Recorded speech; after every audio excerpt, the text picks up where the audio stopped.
Hello students, welcome to Ganesh Coaching and Commerce classes. Today we are going to start science. Okay, before starting science, we have to see the syllabus of science in 8th standard. Okay, in science there are total 19 chapters. Okay, in 19 chapters they will ask 10 chapters in SEM 1 and remaining 9 chapters in SEM 2. Okay, in 8th standard, science is a combination of physics, chemistry, biology as well as environmental study, which we call as EVS. Okay, today we will start physics. Okay, in 8th standard in science subject, our third chapter, that is force and pressure, okay, is the first chapter of physics. Okay, so today we will start from third chapter. Okay, that is included in the physics. Okay, that is force and pressure. Okay, before starting force and pressure chapter, okay, we have to see the history of force. Okay, force की history क्या है? सबसे पहले force को किसने बनाया? Aristotle ने. ठीक है, एरिस्टोटल ने फोर्स का सबसे पहले डिस्क्रिप्शन दिया. ठीक है, ये डिस्क्रिप्शन कैसा था? शॉर्ट में था. एरिस्टोटल के बाद दूसरे कौन से ऐसे साइंटिस्ट थे जिन्होंने फोर्स को और डिटेल्स में स्टडी किया और लोगों के सामने लाया? वो साइंटिस्ट थे sir Isaac Newton. Okay, sir Isaac Newton ने फोर्स के बारे में एकदम डिटेल में स्टडी किया, उसके एप्लीकेशन बनाए और उनको दुनिया के सामने पब्लिश किया. ठीक है, न्यूटन का सबसे ग्रेट जो थियरम था वो क्या था? यहाँ पे ग्रेट जो उनकी स्टडीज थी, लॉज ऑफ मोशन. ठीक है, लॉज ऑफ मोशन. सो जो लॉज ऑफ मोशन का जो सबसे इंपॉर्टेंट टर्म है वो क्या है? फोर्स. ठीक है, मोशन के लॉज ऑफ मोशन न्यूटन ने 3 बनाए थे. ठीक है, जिसको हम लोग जानते हैं first law of motion, second law of motion, third law of motion. ठीक है, तीनों भी लॉज ऑफ मोशन में फोर्स का बहुत ही इंपॉर्टेंट रोल है. ठीक है, कंसीडर करते हैं फर्स्ट लॉ ऑफ मोशन. तो फर्स्ट लॉ ऑफ मोशन क्या है?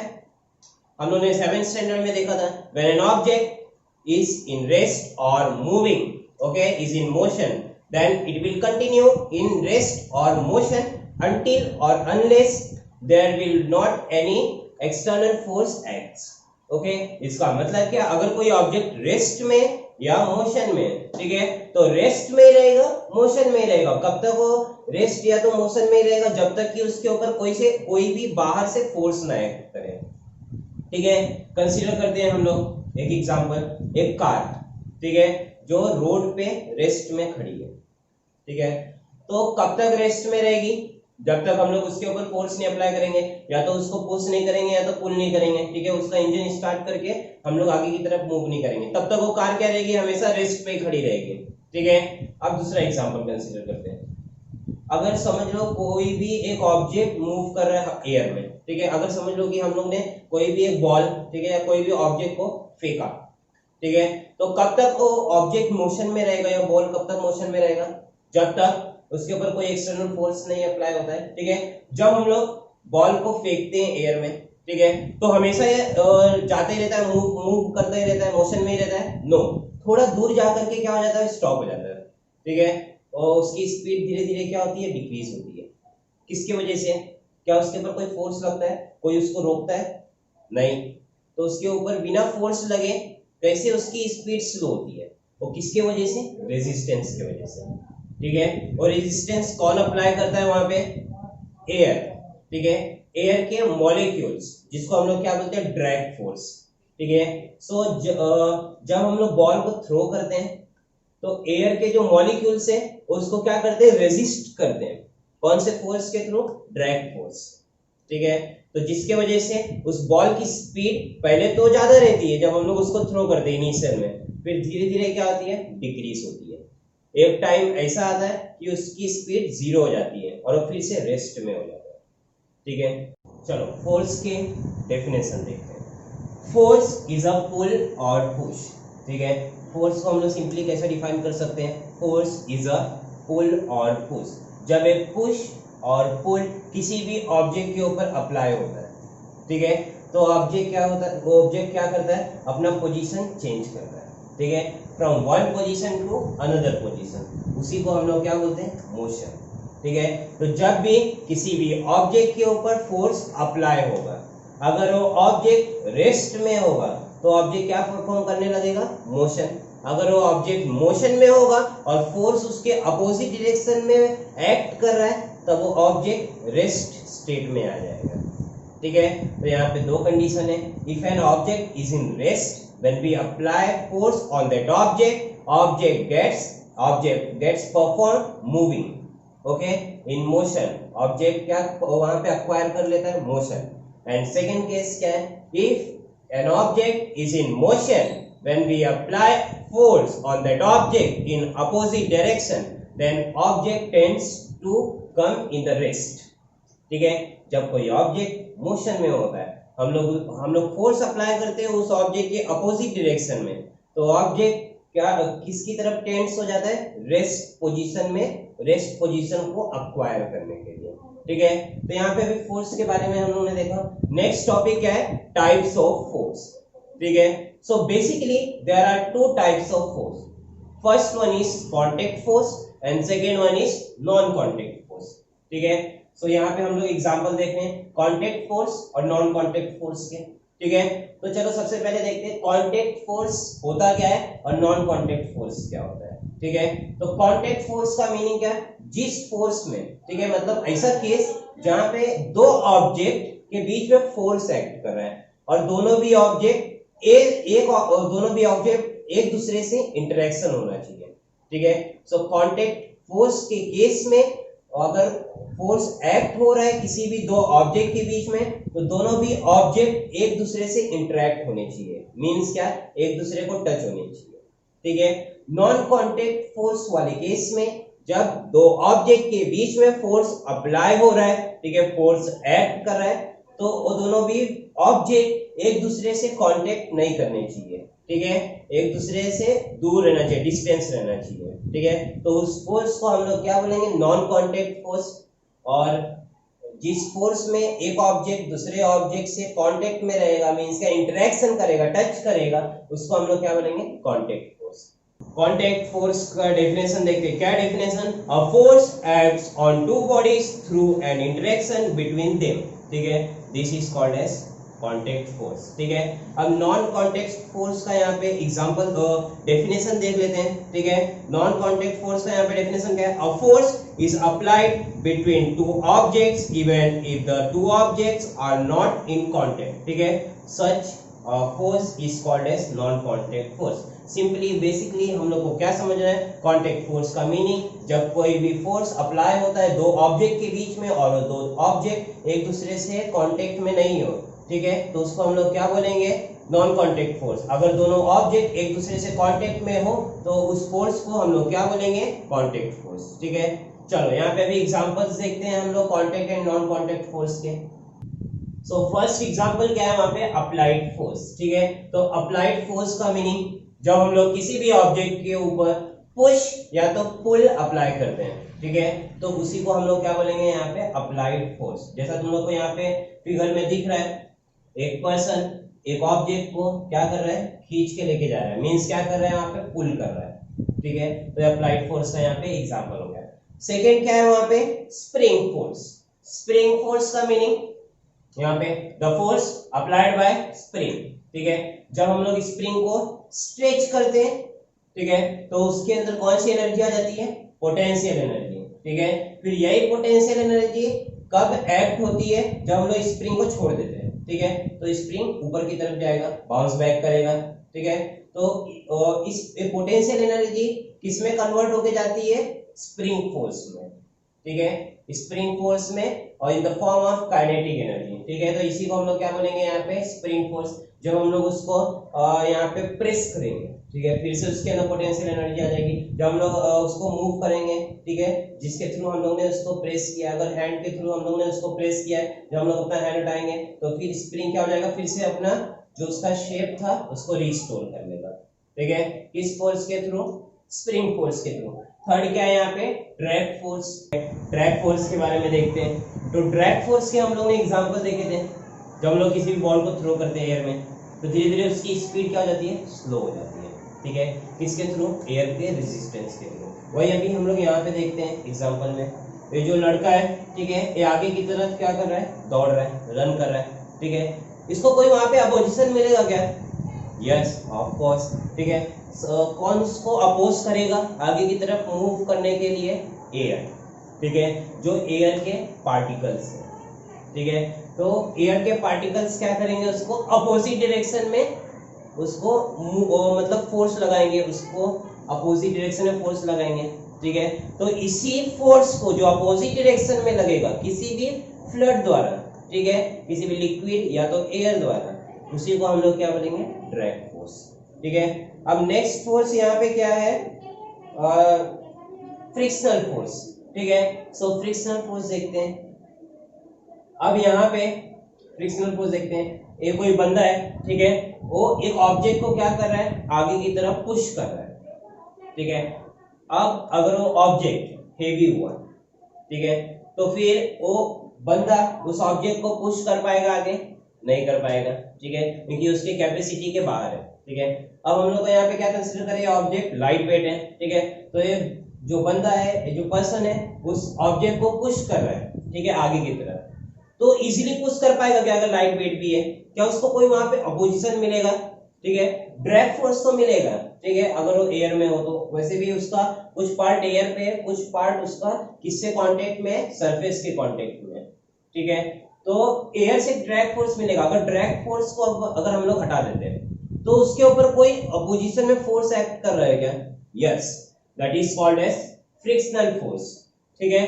फ्रिक्शनल फोर्स वहां पे एक्ट कर रहा है। अगर वो पर्सन इस डायरेक्शन से इस डायरेक्शन में उस ऑब्जेक्ट को पुश कर रहा है, ठीक है, तो फ्रिक्शनल फोर्स उसके अपोजिट डायरेक्शन में एक्ट करेगा, ठीक है। सो फ्रिक्शनल फोर्स कब एक्ट करता है? व्हेन एन ऑब्जेक्ट, ठीक है, when an object performing motion, okay, to an another object. Means क्या? जब कोई ऑब्जेक्ट किसी ऑब्जेक्ट के ऊपर मूव करेगा, ठीक है, तो दोनों भी ऑब्जेक्ट क्या वहां पे अप्लाई करेंगे? फ्रिक्शन फोर्स, ठीक है।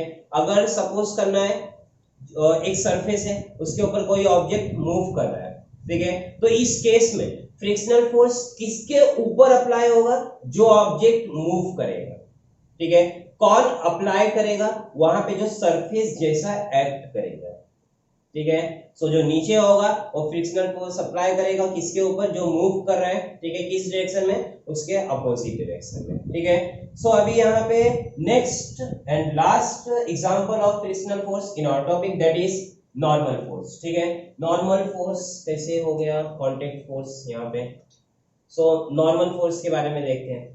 जब कोई भी ऑब्जेक्ट रेस्ट में होता है, ठीक है, अब यहाँ पे कंसीडर करना है ये ऑब्जेक्ट रेस्ट में, ठीक है, तो क्या इसके ऊपर कोई फोर्स लग रहा है? Yes, because this object carries weight of itself, ठीक है। ये ऑब्जेक्ट अपना वेट कैरी करता है, ठीक है, और अर्थ के अंदर ग्रेविटेशनल फोर्स है, ठीक है, ग्रेविटी फोर्स। तो ग्रेविटी फोर्स अर्थ की क्या करेगी? उस ऑब्जेक्ट को सेंटर की तरफ, मतलब सेंटर की तरफ अट्रैक्ट करेगी, ठीक है, उस ऑब्जेक्ट को, ठीक है। तो उसी को हम लोग क्या बोलते हैं? वेट। अब उसका वेट कहां पे एक्ट हो रहा है? डाउनवर्ड डायरेक्शन में, ठीक है। तो सरफेस भी क्या करेगा? वहां पे रिएक्ट करेगा, ठीक है। अब वो ऑब्जेक्ट सरफेस के ऊपर फोर्स लगा रहे हैं, तो सरफेस भी क्या करेगा? उसके opposite direction means perpendicular direction में भी क्या करेगा? एक फोर्स लगाएगा। उस फोर्स को हम लोग क्या बोलेंगे? नॉर्मल। इन्हीं दोनों फोर्स की वजह से कोई भी ऑब्जेक्ट रेस्ट में बैलेंस रहता है, ठीक है। अब इसमें से अगर कोई भी फोर्स ज्यादा हो गया, अगर कंसीडर करो वेट ज्यादा हो गया, तब वो ऑब्जेक्ट क्या करेगा? उस सरफेस के अंदर धीरे धीरे धंसता चला जाएगा, ठीक है। अगर नॉर्मल फोर्स ज्यादा हो गया तो ऑब्जेक्ट क्या होगा? धीरे धीरे ऊपर की तरफ मूव करेगा, ठीक है। लेकिन कौन सा केस हो सकता है हमेशा? फर्स्ट वाला केस, ठीक है, जिसके अंदर उस ऑब्जेक्ट का वेट नॉर्मल फोर्स से ज्यादा हो रहा है, ठीक है, तो ऑब्जेक्ट क्या करेगा? डाउनवर्ड डायरेक्शन में मूव करेगा, ठीक है, मींस सरफेस को चीरते हुए अंदर की तरफ को मूव करेगा। सेकेंड वाला केस पॉसिबल नहीं है कि जब नॉर्मल ज्यादा हो जाएगा, क्योंकि नॉर्मल हमेशा किसके ऊपर डिपेंड करेगा? उसके वेट पे, ठीक है। अब यहाँ पे कांटेक्ट फोर्स के हम लोग ने एग्जांपल देख लिए। अब नॉन कांटेक्ट फोर्स की तरफ चलते हैं। नॉन कांटेक्ट फोर्स में सबसे पहला क्या है? मैग्नेटिक फोर्स, ठीक है। अब कांटेक्ट फोर्स में जितने भी हम लोग ने देखे, अप्लाइड फोर्स में भी ऑब्जेक्ट दूसरे ऑब्जेक्ट से टच करता है, ठीक है। सेकंड क्या था, स्प्रिंग फोर्स। स्प्रिंग भी कब तक एक्ट नहीं करेगा जब तक हम लोग उसको टच करके उसके ऊपर पुश या तो पुल नहीं करते हैं, ठीक है। थर्ड क्या था वहां पे, ड्रैग फोर्स। ड्रैग फोर्स में भी जो एयर के पार्टिकल्स है वो भी ऑब्जेक्ट के साथ क्या करते हैं, इंटरेक्ट करते हैं। फोर्थ वन क्या था यहाँ पे, फ्रिक्शनल फोर्स। फ्रिक्शनल फोर्स में भी एक ऑब्जेक्ट जब दूसरे ऑब्जेक्ट के ऊपर मूव करता है, मींस क्या, उसके वो दोनों भी ऑब्जेक्ट एक दूसरे से इंटरेक्ट करते हैं। लास्ट वन क्या था, नॉर्मल। नॉर्मल फोर्स भी कब एक्ट होता है, जब कोई भी ऑब्जेक्ट किसी भी सरफेस के ऊपर रेस्ट में रहता है, ठीक है। तो इस पांचों केस के अंदर, ठीक है, जितने भी मतलब फोर्स एक्ट हो रहे थे सब कैसे थे, इंटरेक्शन वाले थे। When an object interacts to another object, ठीक है। बट यहाँ पे जितने भी तीन एग्जांपल दिए हुए, ठीक है, ये तीनों भी एग्जांपल में जो भी फोर्स एक्ट करेंगे, ठीक है, वो ऐसे दो ऑब्जेक्ट के बीच में एक्ट करेंगे जो एक दूसरे से डिस्टेंस पे हो, ठीक है। फर्स्ट केस क्या है, मैग्नेटिक फोर्स। मैग्नेटिक फोर्स के बारे में देखते हैं, ठीक है। सबसे पहले मैग्नेटिक फोर्स कहां से अप्लाई होता है, कौन अप्लाई करता है, मैग्नेट, ठीक है। मैग्नेटिक फोर्स में नाम आ रहा है मैग्नेट, ठीक है। So when an magnet applies a force to another object, that force is called as magnetic force, ठीक है। तो अब मैग्नेटिक फोर्स जो मैग्नेट अप्लाई करता है, ठीक है, उसके लिए दूसरे ऑब्जेक्ट का मैग्नेट से कांटेक्ट होना जरूरी है, नेसेसरी है, नो, ठीक है। अगर कोई ऑब्जेक्ट मैग्नेट से डिस्टेंस पे भी होगा तभी भी मैग्नेट क्या करेगा, अपने मैग्नेटिक फोर्स से उस ऑब्जेक्ट को अट्रैक्ट कर लेगा, ठीक है। कंडीशन क्या है, वो ऑब्जेक्ट कैसा होना चाहिए, मैग्नेटिक मटेरियल, ठीक है। तो magnetic force is an example of non contact force because there is no need of contact to each other, means interaction between two object, ठीक है। सेकेंड एग्जांपल वहां पे क्या है, इलेक्ट्रोस्टैटिक फोर्स, ठीक है। इलेक्ट्रोस्टैटिक फोर्स, इलेक्ट्रिक फोर्स हम लोग कहां पे देखते हैं, इलेक्ट्रिक चार्जेस जब फ्लो करते हैं, करंट, ठीक है। तो इलेक्ट्रोस्टैटिक फोर्स, इलेक्ट्रिक फोर्स किसमें एक्ट होता है, चार्जेस के बीच में, पॉजिटिव चार्ज और नेगेटिव चार्ज के बीच में, ठीक है। सो दोनों के बीच में कांटेक्ट होता है, नो, कभी भी एक्ट करते हैं because this is non contact force, ठीक है। सो यहाँ पे पॉजिटिव और नेगेटिव चार्ज एक दूसरे से अट्रैक्ट होते हैं और पॉजिटिव चार्ज एक दूसरे से रिपेल होते हैं और नेगेटिव चार्ज अगेन एक दूसरे से रिपेल होते हैं। तो यहाँ पे opposite sign attract each other and same sign repel each other. Repel का मीनिंग दूर जाना, ठीक है। लास्ट एग्जांपल क्या है यहाँ पे, ग्रेविटेशनल फोर्स, ठीक है, ग्रेविटी फोर्स। अब ये ग्रेविटी फोर्स कौन अप्लाई करता है, अर्थ, ठीक है। सो यहाँ पे ग्रेविटेशनल फोर्स आया।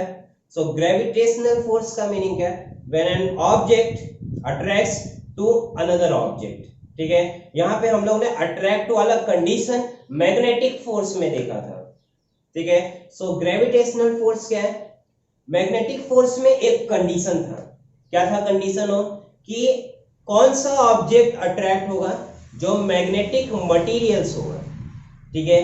अब प्लास्टिक को हम लोग अट्रैक्ट करने जाएंगे तो अट्रैक्ट होगा नहीं, ठीक है।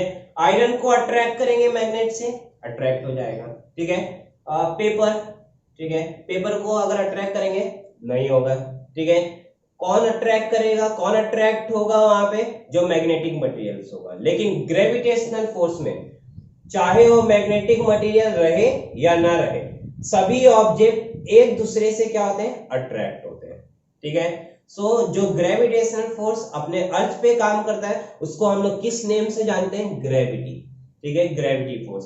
तो ग्रेविटी के बारे में हम लोग को पता है, ग्रेविटी क्या करता है, सभी ऑब्जेक्ट को डाउनवर्ड डायरेक्शन में पुल करता है, ठीक है। अगर ग्रेविटी पुल नहीं करता तो सब ऑब्जेक्ट क्या होते हैं, एयर में फ्लोट करने लगते हैं, ठीक है। हम लोग जैसे खड़े हैं या बैठे हैं जमीन पे, ठीक है, हम लोग खड़े या बैठ पाते जमीन पे नहीं, बिकॉज ग्रेविटी नहीं रहती वहां पे और सभी चीजें एयर के अंदर फ्लो करते रहते हैं, ठीक है, फ्लोट करते रहते हैं। सो ग्रेविटेशनल फोर्स क्या है यहाँ पे, और ये हमेशा किस डायरेक्शन में एक्ट होता है, डाउनवर्ड डायरेक्शन में। डाउनवर्ड डायरेक्शन में कहां पे, सेंटर ऑफ द अर्थ पे, ठीक है, ग्रेविटी फोर्स। सो यहाँ पे अभी दिख रहा है इस ट्री पे बहुत सारे एप्पल्स है, ठीक है, और ये एप्पल्स किसी एक बंदे के ऊपर गिर रहा है। वो बंदा कौन है यहाँ पे, ठीक है, जो भी हो वहां पे उसका नाम हम सब जानते हैं, ठीक है, उसके ऊपर वो फॉल कर रहा है एप्पल, ठीक है। सो एप्पल किस फोर्स के वजह से फॉल कर रहा है? Gravitational force. क्या अर्थ ने उस एप्पल को पकड़ के खींचा? नहीं, ठीक है, तभी भी उस एप्पल ने फॉल किया, ठीक है। सो कांटेक्ट था वहां पे फोर्स अर्थ का और एप्पल के बीच में? नो, ठीक है, इसीलिए gravitational force is termed as non contact force, ठीक है। सो यहाँ पे अभी हम लोग ने आज के लेक्चर में फोर्स के बारे में देखे और टाइप्स ऑफ फोर्स के बारे में देखे, ठीक है। सो ये सब रिवाइज करना है and that's it for today. Thank you.